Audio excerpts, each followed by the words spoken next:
और इसी बीच बीजेपी की तरफ से प्रेस कॉन्फ्रेंस की जा रही, देखिए।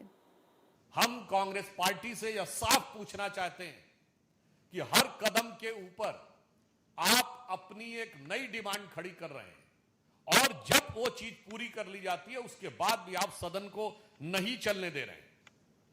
और इससे पूर्व भी सदन में ऐसे अनेक अवसर रहे हैं कि जब अंतिम जवाब दिया जाता है किसी भी विधेयक पर तो कांग्रेस पार्टी भाग खड़ी होती है। अभी आपने देखा कि अनफेयर मींस एग्जामिनेशन में प्रयोग होने वाले इस विधेयक पे भी अंत में वो भाग खड़े हुए राज्यसभा में। वहां से लेके कितने ही ऐसे बिल थे जिनके के ऊपर मतलब वहां से शुरू करिए, जब अविश्वास प्रस्ताव आया था पिछले में, प्रधानमंत्री जी का जवाब नहीं सुना, भाग खड़े हुए। मणिपुर के ऊपर प्रधानमंत्री जी का जवाब नहीं सुना, भाग खड़े हुए। तो आज हम कांग्रेस पार्टी और राहुल गांधी जी से कहना चाहते हैं, गृह मंत्री जी सदन में आकर हर विषय का बिंदुवार उत्तर देने को तैयार हैं, आप भागिए मत। बहुत स्पष्ट रूप से हम यह कहना चाहते हैं, आप सदन से भागिए मत। और इस समय विशेषकर जिस प्रकार का आचरण राहुल गांधी दिखा रहे हैं, उनके लिए मैं एक पंक्ति कहना चाहूंगा कि होंगे राजे राजकुंवर ये बिगड़े दिल शहजादे, और एचएम पीएम जब जब बोले तब ये सदन से भागे। तो अब मैं कहना चाहता हूं, कई बार आपका इतिहास है भागने का, हम आपको चुनौती देते हैं, आप डरिए मत, भागिए मत और सुनिए। सदन में आपको सुनना चाहिए और रांची में जाना चाहिए, मगर रांची जा नहीं रहे, सदन में सुन नहीं रहे। रांची में छात्रों के साथ अनुशासित मर्यादित आंदोलन करने वाले छात्रों के साथ जो पूर्णतः गैर राजनीतिक आधार पर अपनी सामान्य समुचित मांगों के लिए संघर्ष कर रहे हैं, उनके साथ जो व्यवहार हो रहा है उसके ऊपर जहां भारतीय जनता पार्टी ने झारखंड बंद का आज आह्वान किया है, वहीं राहुल गांधी जी के कान पूरी तरीके से बंद है। रांची के छात्रों की गूंज उन्हें सुनाई नहीं दे रही है, क्योंकि उनके कान में लेफ्ट साइड के जो ईयरफोन है वो दोनों तरफ लगे हुए हैं और उसकी ट्यूनिंग जो एब्रॉड से होती है इतनी लाउड ट्यूनिंग हो रही है कि रांची के छात्रों की गूंज उन्हें सुनाई नहीं पड़ती है। और इसलिए यह भी साफ हो जाता है कि सिर्फ राजनीतिक आधार पर ही छात्र हितों से उनका कोई लेना देना नहीं है, केवल शुद्ध राजनीति करनी है और संसद के सदन को अपनी सनक और उद्दंडता का बंधक बनाकर रखना है। संविधान निर्माताओं ने कल्पना नहीं की होगी कि नेता प्रतिपक्ष जैसे गरिमापूर्ण पद पर, जहां इवन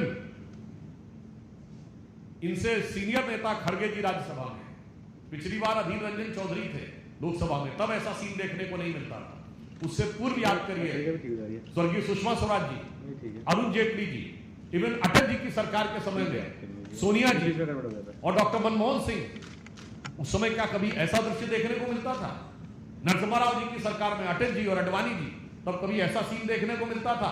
तो यह भारत के लोकतंत्र के लिए आज राहुल गांधी जी का आचरण एक चुनौती बन के खड़ा है। और यदि लोकतांत्रिक व्यवस्था और संवैधानिक व्यवस्था पर सबसे बड़ा संकट है तो वो कांग्रेस पार्टी और राहुल गांधी का आचरण। इसलिए हम एक बार फिर उनसे कहना चाहते हैं, राहुल जी भागिए मत, भागो मत, डरो मत और कान खोलकर गृह मंत्री जी का जवाब सुनो। मगर आप सबने देखा है कि ये सत्र के दौरान सदन से भागते हैं और सत्र के बाद विदेश भागते हैं।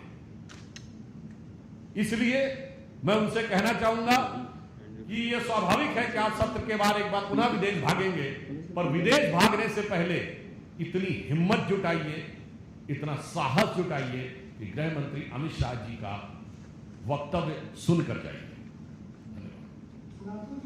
एक सेकंड, अब हम लोग क्वेश्चंस लेंगे, बताइए, बोलिए। आपको लग रहा है कि आपके इतना सदन के बाद भी राहुल गांधी रहेंगे? देखिए, मैंने तो आपसे कहा कि अपने आप में राहुल गांधी जी क्या करेंगे या क्या नहीं करेंगे, हम तो आउटसाइडर हैं। मुझे लगता है कि यदि आप कांग्रेस पार्टी के अध्यक्ष से भी पूछें तो भी शायद वो ना बता पाए, और तो और अगर आप राहुल गांधी से भी पूछें कि कल आप सदन में क्या करेंगे, तो मुझे इस बात का संदेह है कि एआई और जेमिनी मिलकर भी शायद ये न बता पाए कि राहुल गांधी जी कल क्या करने की संभावना रखते हैं। प्रियंका गांधी ने कहा कि पहली बार देख रहे हैं कि सरकार के एमपी प्रदर्शन कर रहे हैं यहाँ पे, कम से कम इन लोगों को हम लोगों ने इतना मजबूर कर दिया कि नहीं प्रदर्शन करना। हम प्रदर्शन इस बात का नहीं कर रहे हैं, तो प्रदर्शन कर रहे हैं कि आप आके सुनिए। और मैं पूछना चाहता हूं, झारखंड में तो आपकी सरकार है, हम पहली बार ये देख रहे हैं कि जो सत्ता में बैठा हुआ है वो कह रहा हूं प्रदर्शनकारी छात्रों के साथ है। अरे साथ में है तो फोन उठाइए और तुरंत कार्रवाई करिए। और छात्रों की वहां डिमांड क्या है, ये मामला अलग है, वहां पेपर लीक नहीं है, वहां नौकरियों में सेटिंग करके सरकार के द्वारा नौकरियां भ्रष्टाचार के द्वारा बांटने का आरोप है। और वो क्या कह रहे हैं, सिर्फ जांच। झारखंड के साथ छात्र किसी का इस्तीफा नहीं मांग रहे, वो सिर्फ कह रहे हैं सीबीआई जांच, और वो जांच नहीं होने दे रहा है